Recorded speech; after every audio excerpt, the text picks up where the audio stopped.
Hello, and welcome to my channel. My name is Jonathan Cohn, and today I have a ranking video, ranking the 50 canon adult books for Star Wars. I've actually done this video a couple times. When I started my channel, I just ranked the top 10, and so that's all I had at the time. And then about a year into the channel, I decided to rank all the books that had released as adult books at the time, which was about 40, and that was about 2 years ago. And in that time, we've had about 10 books release, and that has become my absolute #1 top performing video. So I haven't updated it in a while because I felt, well, that video's doing really well, don't need to muddy the water with it. But a couple of things happened. One is we've had a lot of books released since then that are all over the place on my list. And two, I've had a lot of people asking me for an updated list. And I never wanted my channel to be just one particular thing. I never wanted it to be just Star Trek or just Star Wars or just fantasy. I wanted it to be all types of books. So I try to space out my rankings and space everything out. So it's been a while since I've done an adult book ranking update. And so I figured, it's been 2 years. We've had about another dozen books come out. We'll do it. And when I was counting out the books, I was pleasantly surprised. We are at, as of recording this video, an even 50 adult books. Now, in the canon. Now, if you include the books that are outside of the canon that have been released, like Ronin, or the From a Certain Point of View books, we'd be at a bit higher, like 54, 55, somewhere around there. But I'm just counting the canon books, books that would appear on the canon timeline. And when you have that, you have an even 50, and it works really well. So I'm going to go through and rank all of these. Before I do that, I want to first preface, this is based off my enjoyment, generally. There's a few of these where I'm like, this is objectively good or bad, but almost entirely this list is based off of my enjoyment. So if you loved a book that I hated, or if you hated a book I loved, I understand. I hope you understand. We're going to have a different opinion, most likely, on a lot of this. Also, when I say canon, I'm referring to the term that the company uses, that the publisher uses for the timeline. When I say EU or Legends, I'm meaning that timeline. When I'm using canon, because that's the one that Lucasfilm and Random House use for it. So if you view one timeline as a sacred timeline and the other is not, I can't stop you. But just note that's what I'm referring to here. The other thing I'm going to say is that I am very much positive on this list. You will find out of the 50 books, the high majority of them I really liked. It's just that in ranking them, some of them had to be below others. So some books that you're like, you talk about this book so much as is a positive review, and it's so far down the list. Well, that's because there's that many good books on the list. Or another thing that you might want to consider is that some of these books, you may see its ranking in the video, and you're like, you were so positive on it when it came out. Well, I've had time to think about it, and it's probably either decreased or increased. Maybe a book I didn't like, I feel better about now. There's a few of those. Also, a book I really liked at the time, I don't like as much anymore. And when I think back about it, I think worse and worse about it. So things have shifted since the last time I made this video. So if there's a major shift, understand that's what happens when you reflect back. A book reviewer who also has a YouTube channel named Mike from Mike's Book Reviews, he likes to talk about how legacy takes time. And I think he's absolutely right. And I also think that legacy in a good way, making sure how high it can make up on the list, can take time. And also legacy in a bad way, how bad do I think it is, can sometimes take time as well. Now, I was trying to get it into neat categories to think this is how I view about it, to make it easy to understand in the video. And I came up with 6 categories. I really tried to squeeze it into a simple 5 categories, but it didn't work out. So there's 6 categories in this video of the books. The first category I'll talk about is my dislike category. And I have 7 Star Wars books in the canon that I just flat out dislike. I don't like them.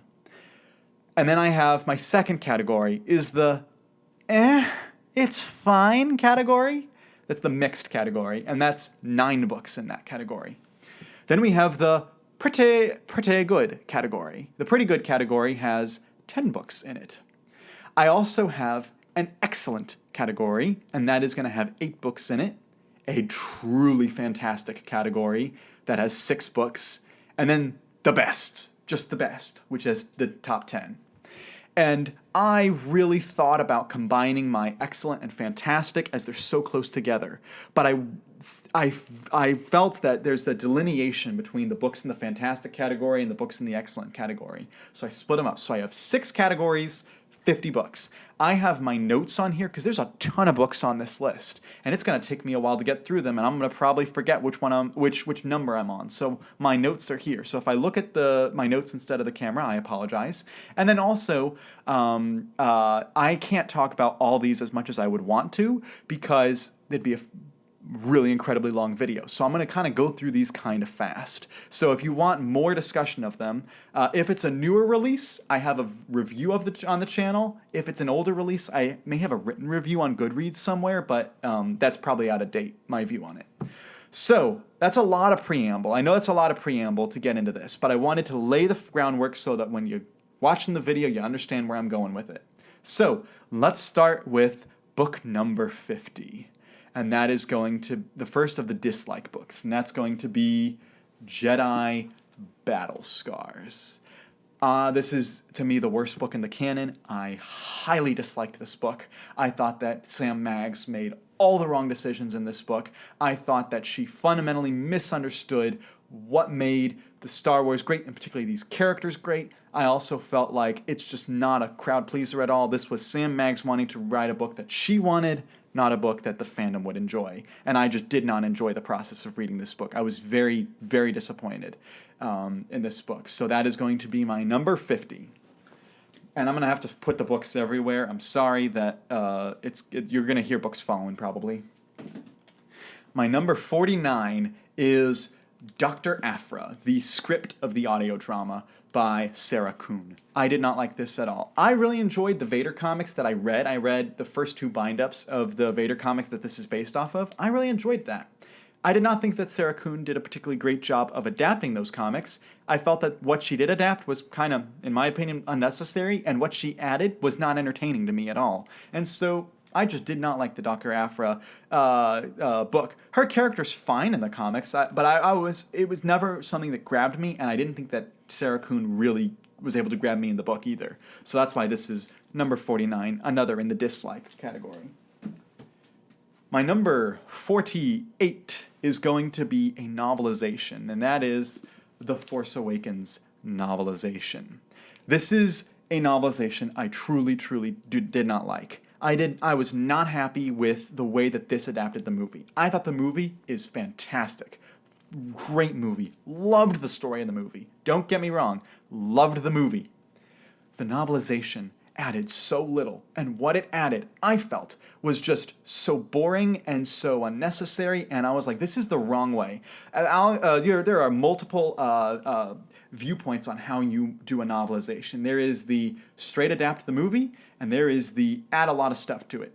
I am in the add a lot of stuff to it, make it more of a fleshed out story, add a bunch of scenes that weren't in the movie, give me worth the price of admission. And then there's the Alan Dean Foster, because this is all his novelizations, which is just, let's just redo the movie and not really do much else. And what little else is there is not great. So that is why this is my number 48. Going to my number 47 is going to be the most recent release on this list, and that is going to be Mace Windu, The Glass Abyss by Stephen Barnes. My review is on the channel for this book, but I think that this delves into the type of science fiction that is not enjoyable for me, does not really fit into Star Wars. Stephen Barnes wanted to tell a science fiction story, not a media tie-in story, and sometimes that can work in Star Wars, but this was not it. It was not enjoyable. Even the character of Mace Windu didn't feel like Mace Windu in this book. So that is why this is the number 47. Number 46 is going to be the third book in the Alphabet Squadron trilogy, Victory's Price. I felt that there was a discernible dip in quality with the Alphabet Squadron books, and I particularly didn't... Looking back on it now, I was very nice when I was writing my review. When I started writing my reviews of Star Wars books, when I was just writing them out originally, I was very positive on everything. And as time went on, I just did not like the ending. I did not like where Alexander Freed took the characters. I did not like the way he deals with mental trauma and the way that he deals with characters' inner thoughts. The way he deals with plotting is just not my cup of tea, and this book just was the most egregious example of it. I'm hopeful that his new upcoming book, his political book for Star Wars, I think it's called The Mask of Fear or something, I'm really hopeful, or The Reign of Fear, whatever it is, I'm really hopeful that that book is really entertaining. And Alexander Freed does have a really good book on this list, so I know he can do good. So that is number 46 is Victory's Price. Number 45, The Rise of Skywalker novelization. Another novelization I did not like. I just did not care for it. It added a little bit more than the Force Awakens novelization, but still, it's just not a great novelization. Ray Carson didn't do that much with this book. That being said, I like the Force Awakens movie more than I like the Rise of Skywalker movie, but I like the novelization a tad better, but I still overall disliked it. So that's how I feel about that. The last in this category, of the dislike category, the flat out disliked the book, is Shadowfall. This is the second Alphabet Squadron book. It is nominally better than Victory's Price, but about halfway through this book, I realized, man, I don't like the direction that Alexander Freed's taken this story, and his characterizations just didn't work for me, and the plot didn't work for me, and just the story was just his writing style just didn't work, and so that's why this is my number 44. So that is the flat out dislike category. I don't like having to say, bad things about books, but when you're doing a ranking video, something's got to be at the bottom, and I have to be honest. So that's the just flat out dislike category.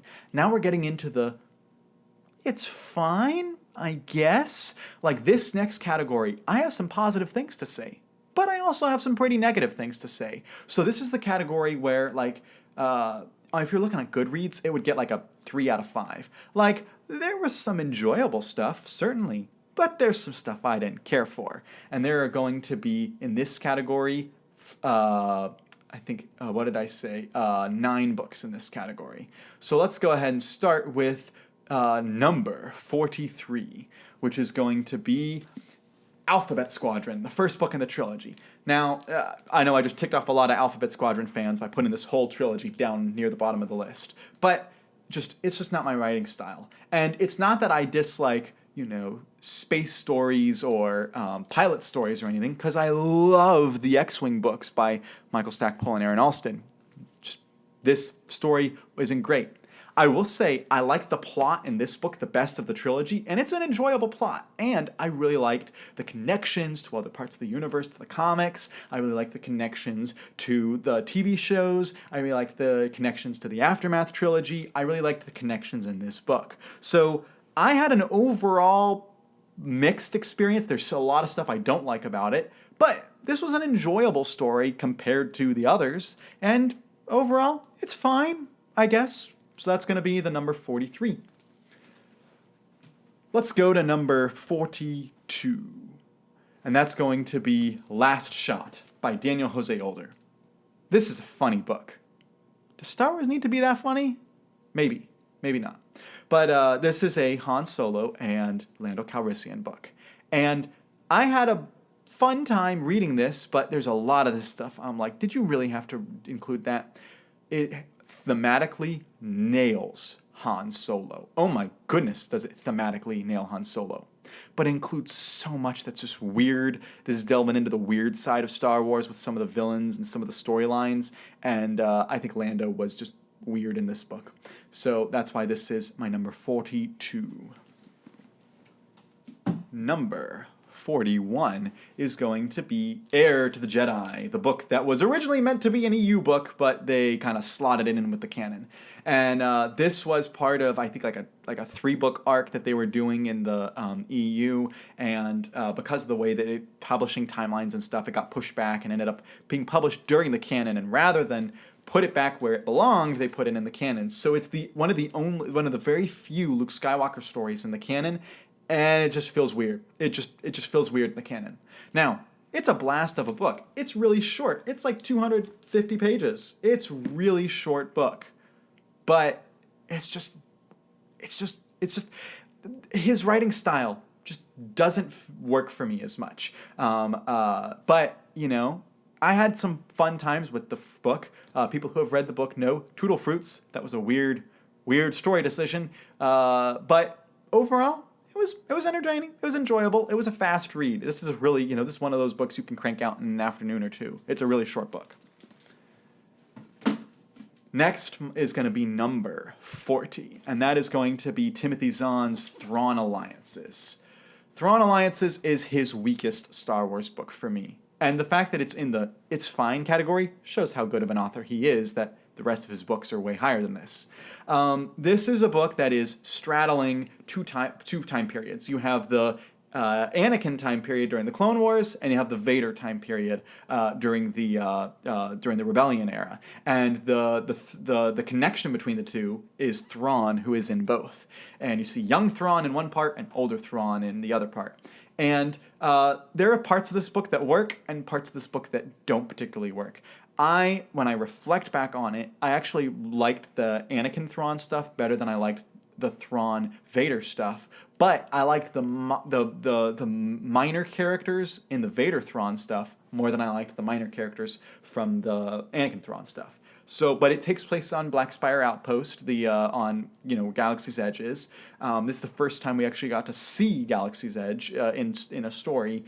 It's got some enjoyable moments, some cool moments, but it's, I think, Tim's weakest book. So that's why it's going to be at number 40. Let's go to number 39 is going to be Dooku Jedi Lost. This is, one of the longer scripts, and it tells a pretty hefty story in it. I enjoyed the story that it told, but I'm going to be honest, it didn't stick with me. I don't remember a lot of this book, and that's a big problem, is I can enjoy the experience in the moment and be like, yeah, it was fun in the moment, but if your book doesn't stick with me, it's not going to go that high up.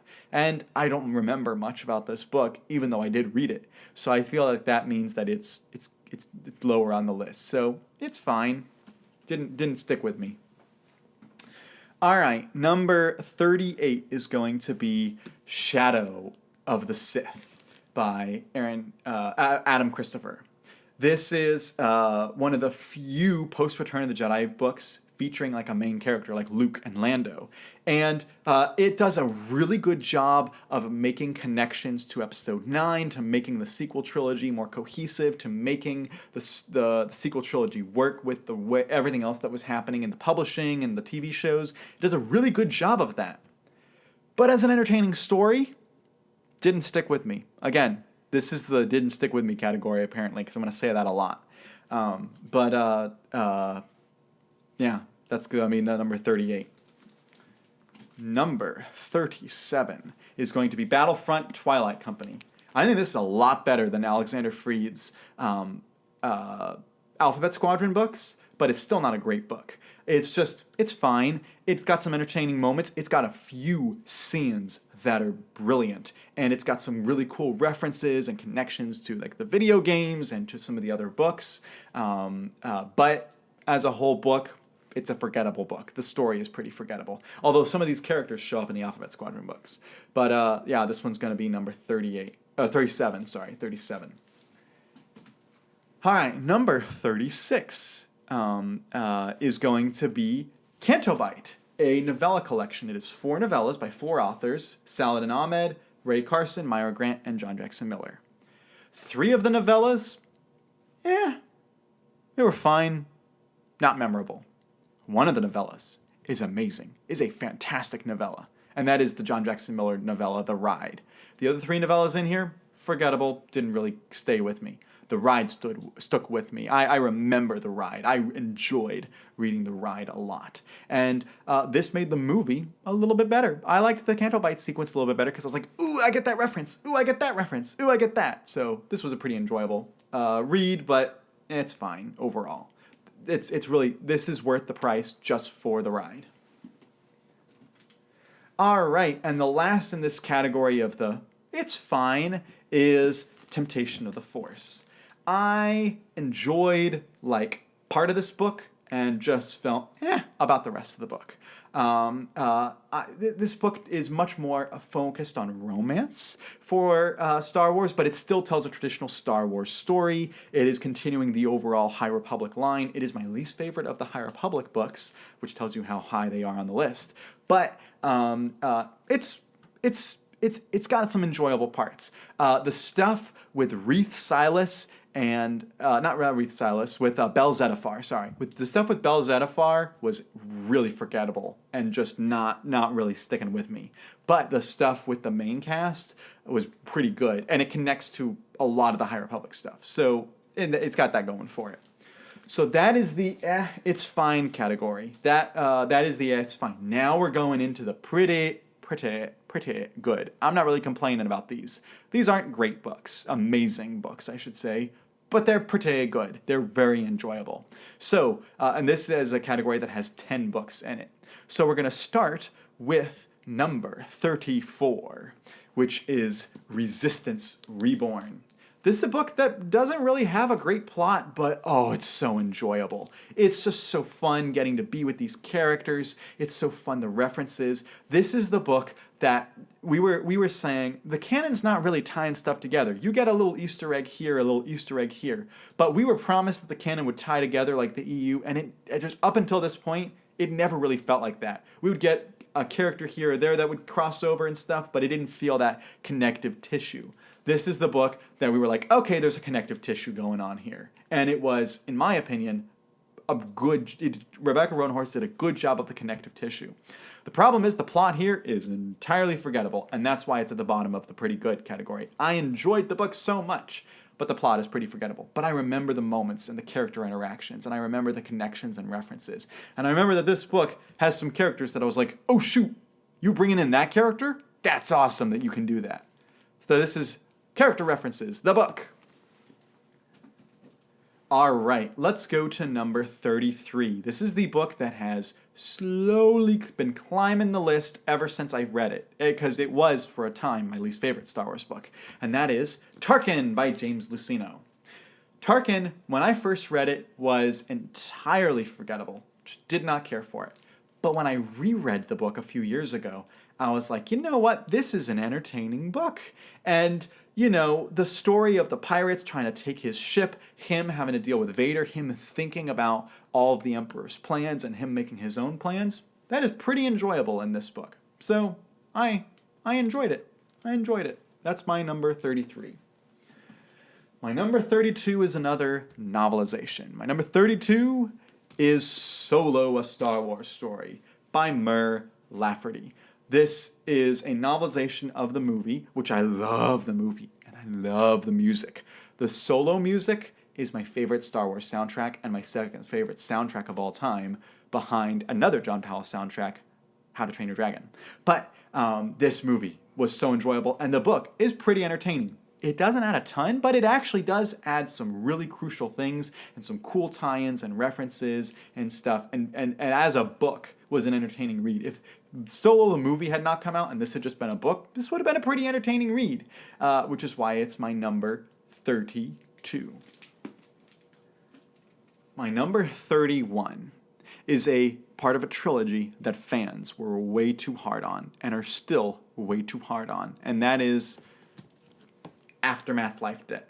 Of the Aftermath books, this is my least favorite, but I really enjoyed this book. Oh, this is such a fun book. Chuck Wendig has a style that does not work for a lot of people, and I totally get it. His style works for me. I enjoy it. There's certain worldview stuff that I disagree with Chuck Wendig on, but as a book, it was an entertaining read. And I enjoyed the story with Han and Chewie and the Falcon, and I also enjoyed the main kind of like Rebels crew that we were following and everything they were doing. I think that the cold open of this book is really entertaining. Also, Gallius Rax, such a fascinating character that I wish we had had more time with. Also, we have the whole Manchurian Candidate plot. That was great. Loved the Manchurian Candidate plot in this book. So, yeah, this was a pretty good book. And that's why it's my number 31. Going to my number 30 is going to be The Battle of Jeddah This is a audio script by George Mann. This is like the halfway point in Phase 2. There were some YA middle grade and adult books before, and some YA middle grade and adult books that came after, and the true midpoint, the true Act 2, is the Battle of Jeddah. This is the most cinematic of the audio dramas. This is the audio drama script that felt the most like, hey, they're trying to recreate like a movie. Like, it felt movie quality. All the other audio dramas felt small scale. This is a large scale book, and even though it's mostly on one planet, and it's really entertaining. And I had a blast with the book. I really did. I really enjoyed this book, and I wish more people had read it and enjoyed it. And my friend Caleb from Caleb Likes Books has not read this yet, but he's read the other Phase 2 books, and he is really missing out, and you should tell him how much he's missing out on this book.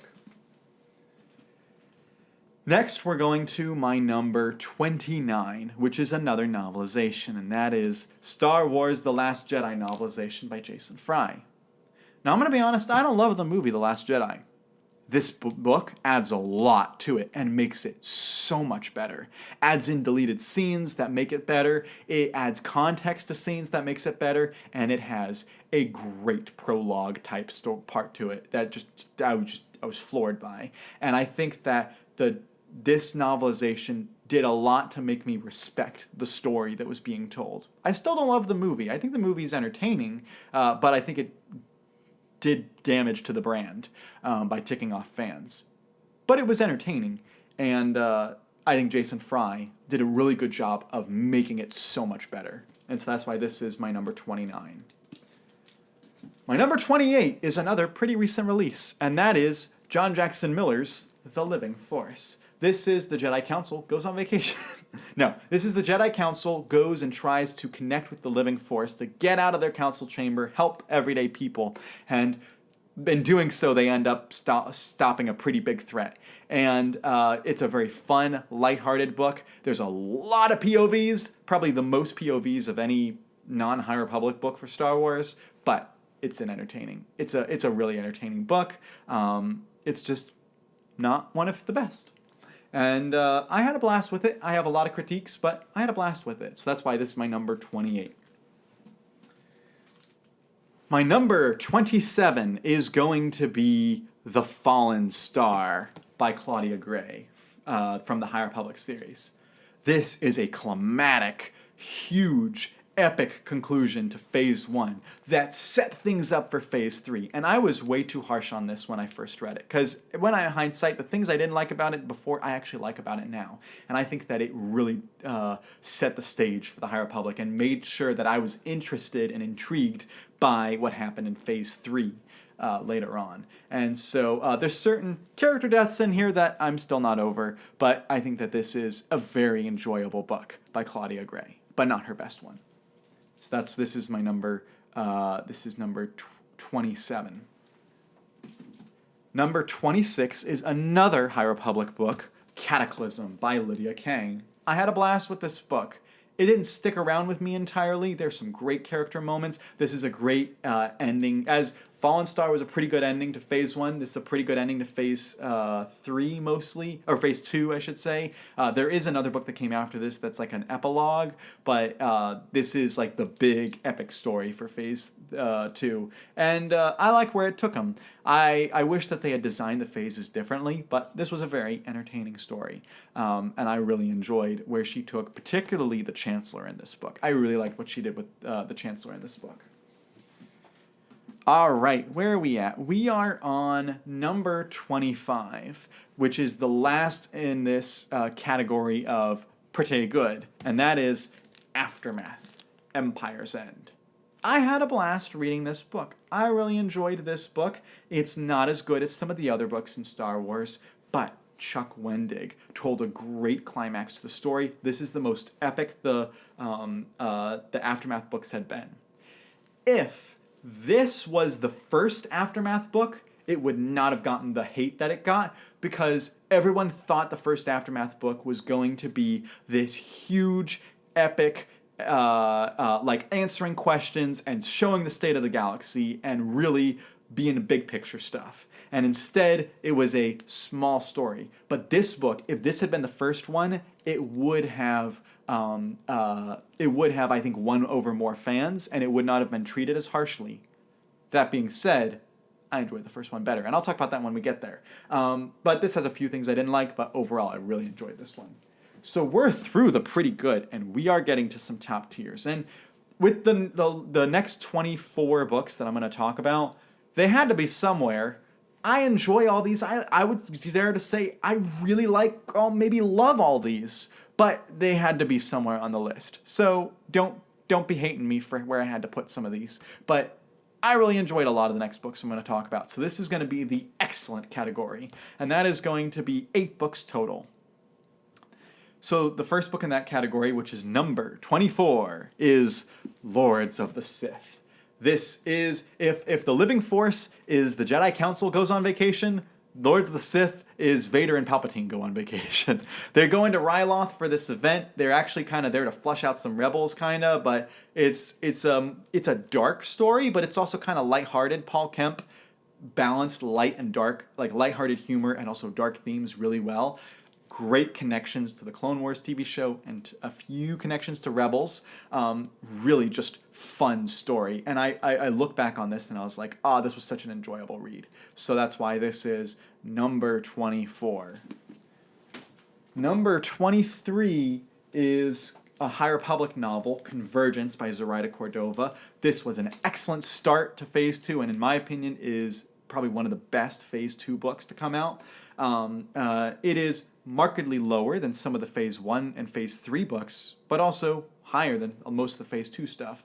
But I really enjoyed this book. I really enjoyed the Aaronruch and Elro, I forgot how to say them, but the two planets that are at war and the way that they decide to bring them together, I think is a genius way and just a really fun, sweet story. I really liked where they went with this story. I think that this was me, and also they heard our criticisms of there's way too many characters going on in the High Republic. You gotta tone it down. And they did. For this book, they toned it down. The number of characters were really narrowed, and I appreciated that, which is why it's gonna be number 23.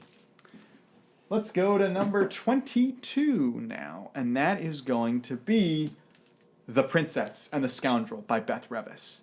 This is the Star Wars sweeping romance by Beth Revis. This is Han and Leia immediately after Return of the Jedi. This is the book that I think people wanted the Courtship of Princess Leia to be. I didn't love the Courtship of Princess Leia in the EU. I thought that this told their romance story really well. I think that Beth did a great job with this book. And it's got some great tie-ins to some other Star Wars stuff, and it's just got a really sweet, sweet story that was just a delight to read. So that is why this goes in number 22. My number 21 is going to be Tempest Runner by Cavan Scott. I believe that this is my favorite script of like the scripts that they've told. It's a much smaller scale story than, say, the Battle of Jeddah, but the story it tells about Lorna Dee on the run is just so entertaining. I was just grinning from ear to ear reading this book, front to back. It was just a fun story to read. And there is a kind of sequel to it that's coming soon that I'm really excited to read next year. And so that is why Tempest Runner by Cavan Scott is my number 21.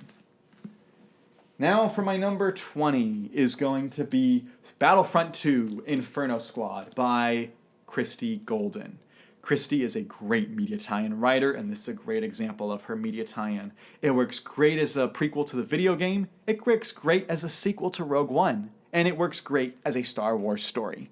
It is a great book, predictable in a few ways, and a little unpredictable in others. Some great tie-ins to the Clone Wars. The tie-ins to the Clone Wars. Please still be alive. Spoiler character, please still be alive after this book. Really enjoyed this one. So this is why this book, I put it at number 20. Really good. My number 19 is going to be Black Spire by Delilah Dawson. This is another excellent example of media tie-in fiction. And this actually was nominated for the Scribe Award. In fact, the other Scribe authors thought that she was going to win. She didn't. But this was an excellent book.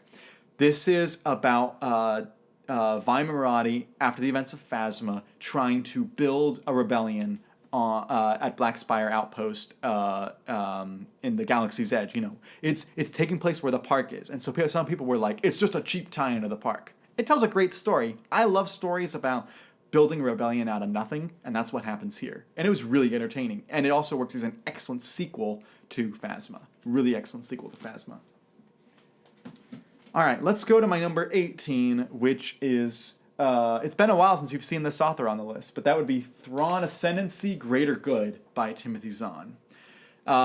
This trilogy, you'll find out, is my favorite canon trilogy for Star Wars. It is cohesive. It is really well done. It is excellently plotted, excellent characters, excellent world building. This is Tim Zahn. This trilogy is him taking a risk, doing this very different type of story, and it works. Oh, it works so well for Star Wars. And I loved the whole Chiss storyline. I loved the intrigue. This is Timothy Zahn getting to be like, see, I write more than just Rebellion versus Empire for Star Wars. This is it working really well, and I really enjoyed Greater Good. Not as much as I enjoyed some of the others. And the last in this category of the excellent list is probably the most controversial pick on this entire list, and that is Aftermath by Chuck Wendig. Yes, people hated it. Yes, the herkly-jerkly, wibbly-wobbly didn't work for people. I get it. I get that that's not the best writing. It's an entertaining story. I loved the story of all these rebels, or these just people who are not rebels, people who are just, you know, kind of fed up with life, and they all kind of end up getting connected because of the Imperials that land on this planet. And it's told in the immediate aftermath, you know, the initial month after the events of Return of the Jedi, and it did not tell the story that people wanted. It did not tell the big epic explain everything story. But if you want a kind of small crew of rebels banding together and kind of Guardians of the Galaxy style taking on the big man, it's such an entertaining book for me. And it was my favorite of the Aftermath books. I feel like he should have stuck to one thing. He should have either made them all really small, you know, character focused, or he should have gone all in on the big storyline. But because it feels weird that the first book's really small, the second book's bigger, the third book's huge, it just made it a little wibbly wobbly, herkly jerkily in its pacing. See what I did there? So that's the excellent. Let's go to the fantastic list. And there's a jump between these books in quality. And I really like the fantastic list. There's 6 books on this list.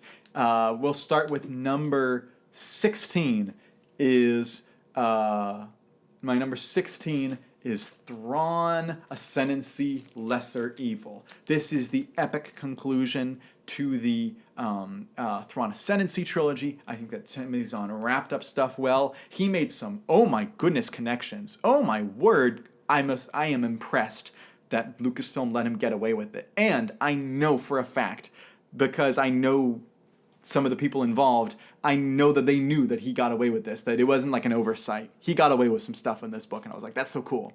I really thought that they were going to take it in one direction. Sadly, they didn't, but it's a really good book. It's a really good conclusion. It's a thick boy. It's a thick book. It is the longest adult canon novel, and it is the 3rd longest Star Wars book out there. But it is a really excellent story. So that is why it goes in the number 16 slot. Number 15 is another book I really loved, The Eye of Darkness by George Mann. This is a very visual book. I can picture so many events in this book. I thought it had an excellent plot, excellent characters. It had been so long since we had seen these characters because they had jumped back in time in the High Republic, but when this book started, I was just like, I'm hooked, I'm here, I'm seated. You know, you earned my seat back. And I was so pleased with this book. I think that George Mann knocked it out of the park. I think this is a great, great book. And so that's why I am going to put this at number 15. All right, let's go to my number 14, and that is going to be another Delilah Dawson book. And that is going to be Inquisitor, Rise of the Red Blade. This is such an enjoyable book. It is a very dark book. It is very much a Delilah Dawson style book. If you read this book, the tone of this book really matches the tone you're going to get in her original fiction outside of Star Wars, but it also works as an excellent bridge between the Clone Wars era and the Revenge of the Sith. It really is telling the fall of a Jedi that Revenge of the Sith tells, but over a longer period of time. And I thought that Delilah Dawson nailed the Revenge of the Sith vibes. I thought she nailed a lot of the story beats here. I thought that it was just, as a whole, a really enjoyable story and really excellent dark side stuff. I'm not the biggest dark side person. I can handle it in certain bursts. This is an excellent example of dark side storytelling. In fact, this might be the highest ranked dark side book on my list. I really enjoyed it. And this came out just last year. Going to my number 13 is going to be Thrawn Treason, the third book in the Thrawn trilogy that he did for the canon. This was the book that he had an idea for story, but he was really constrained because he could only tell it in like a week period of time during the middle of season 4 of Rebels. But he told a very entertaining story. And this is the story that made one of my best friends. He read this book and he was like, oh, so they could do that in Star Wars? The twists in this book were great. The Sean Connery type commanders in the book were great. I just thought that it was really entertaining, really excellently written, and it's got a great mystery to it. It's just, Eli Vanto is so good in this book.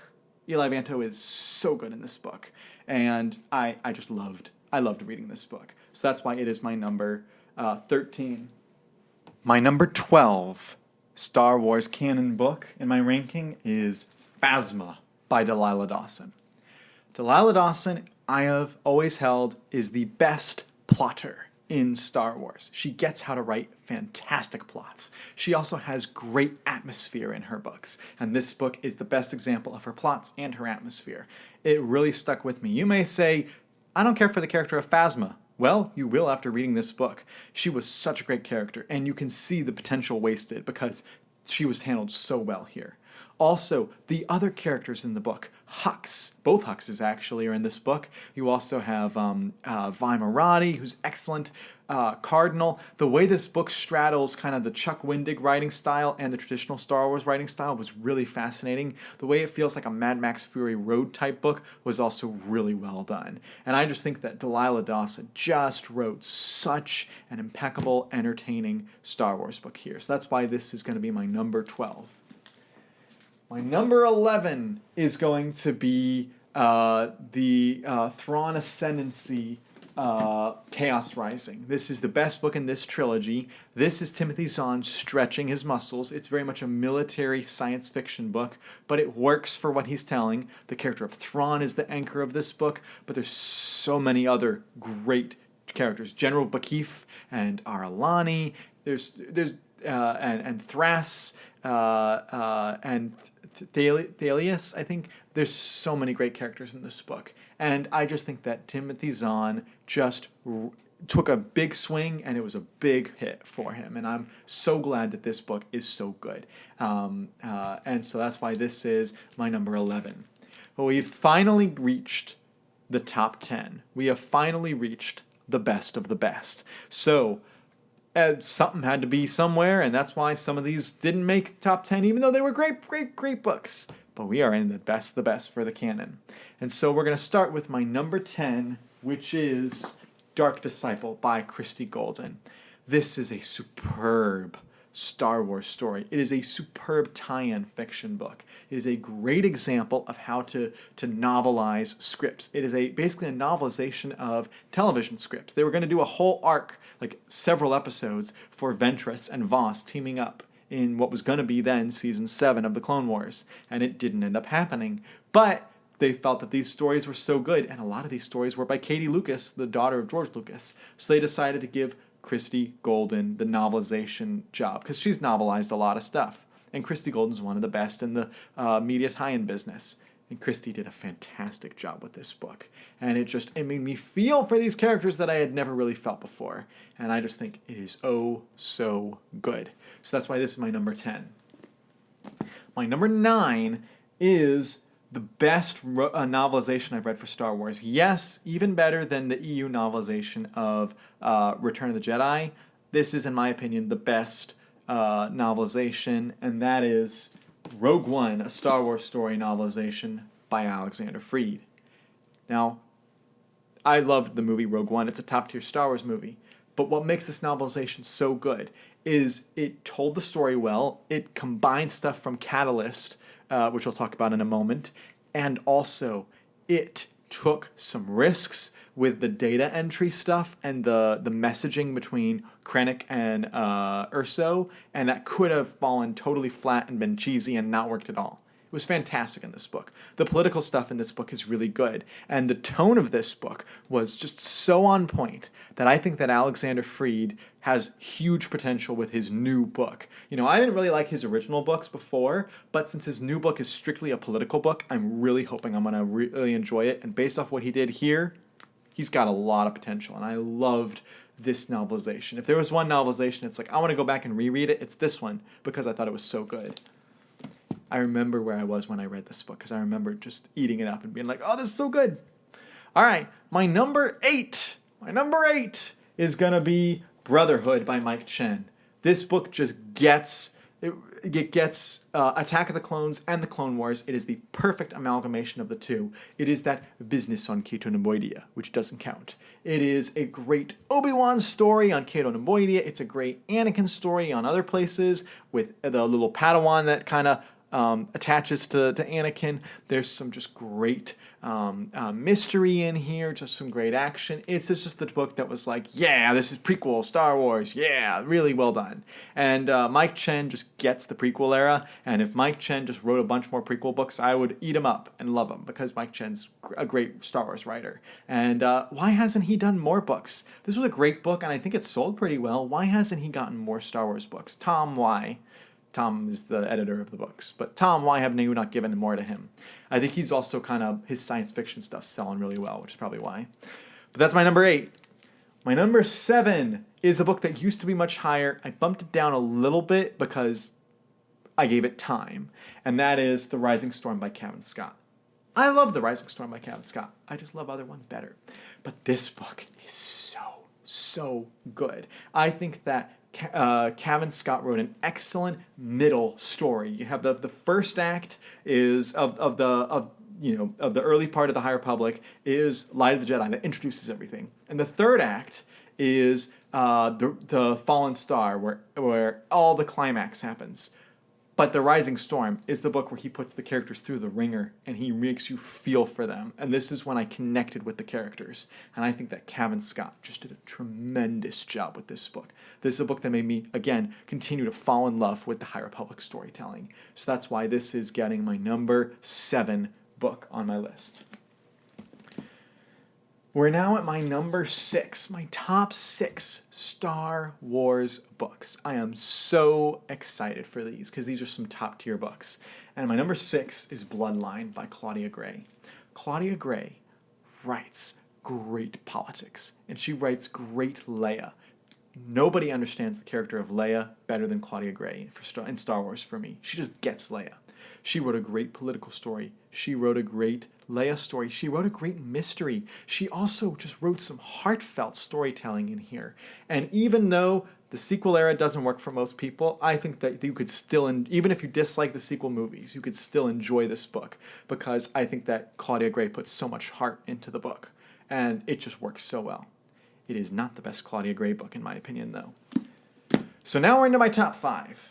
And my number 5 is a very poetic choice because it used to be 3 of the books in the top 5 were at some points my number 1, and then they all got knocked down for what my actual number 1 is.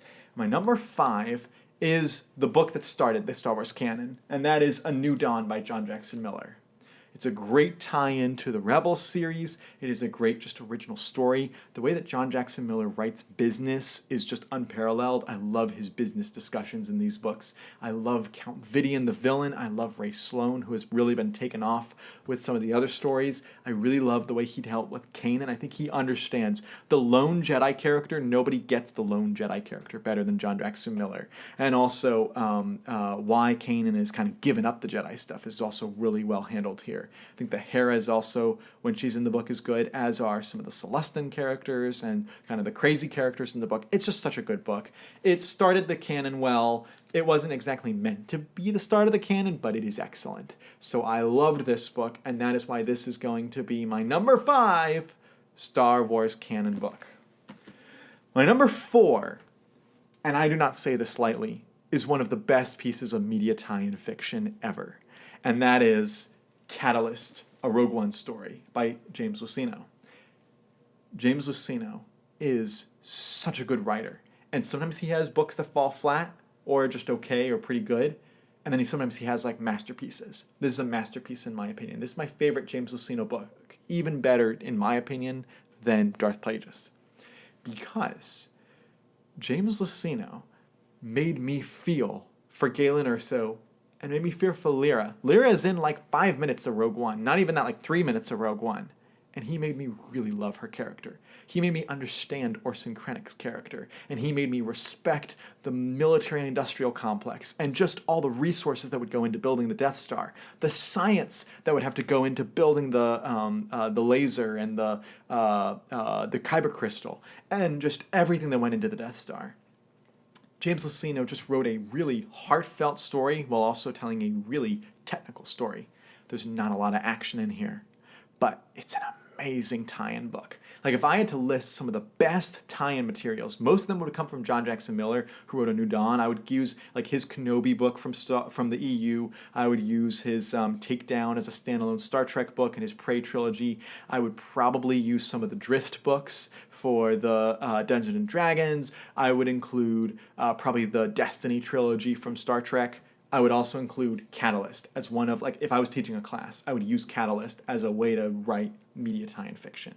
This was the first Star Wars book, adult book, I should say, that I read on release date. The first book I read on its release date was Ahsoka, but that was kind of I forgot that was coming out today. I guess I'll go get it. But this was the first one I was like, I know it's coming out. I'm going to buy it the day it comes out. I'm so excited to read it. And it's a beautiful, beautiful book. My number 3 is a very different book. You cannot get different tones more than between Catalyst and my next book. And my number 3 is Light of the Jedi, the kickoff for the High Republic, the one that started the whole High Republic. It's not a character-driven book. It is not. It is a plot-driven book. But the plot is so good. The way that it deals with the Jedi, the way that Charles Soule writes the Force, the way that he writes cinematic visuals. I can picture the scenes in this book because it was so cinematically written. Charles Soule has a way with words that just makes me think of visual epic storytelling in science fiction and space opera. And he is writing the final High Republic book that comes out next year, and I am so ready for it. I'm so excited to read Trials of the Jedi.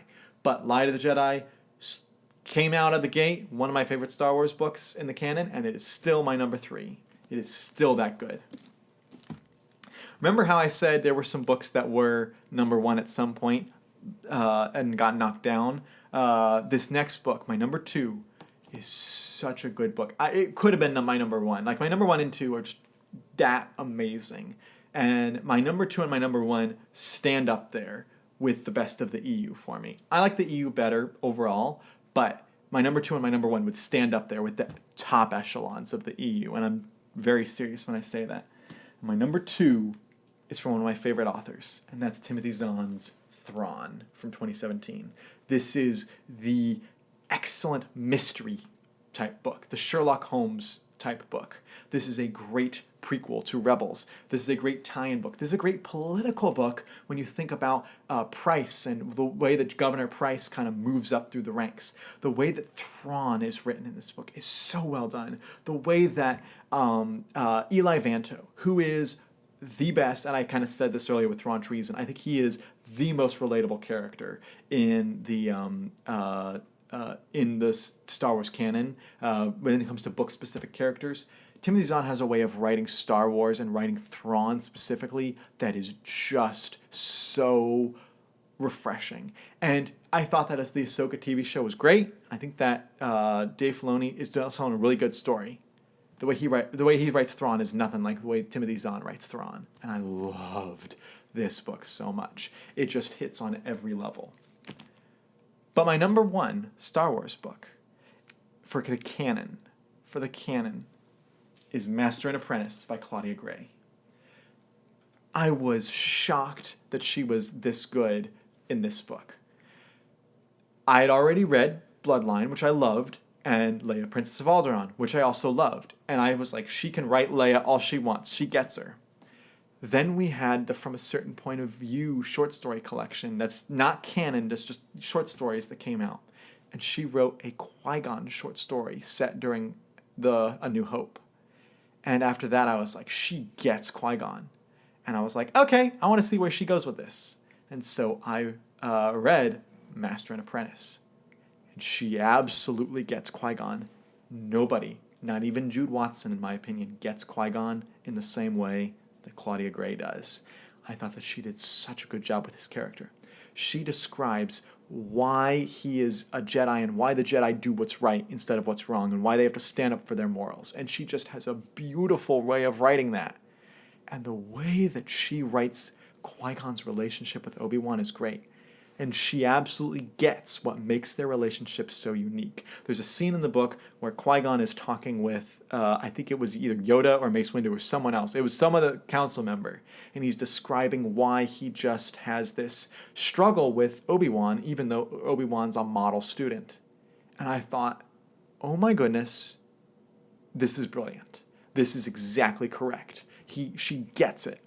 There's some great twists in this book that are great. There's some great side characters that are really fun, and also it's just so much fun to read.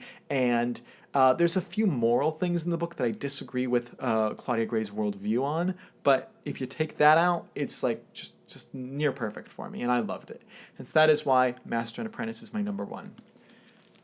But that was a long ranking. If you're still here, I'm very impressed. Type yubnub in the comments if you made it all the way through.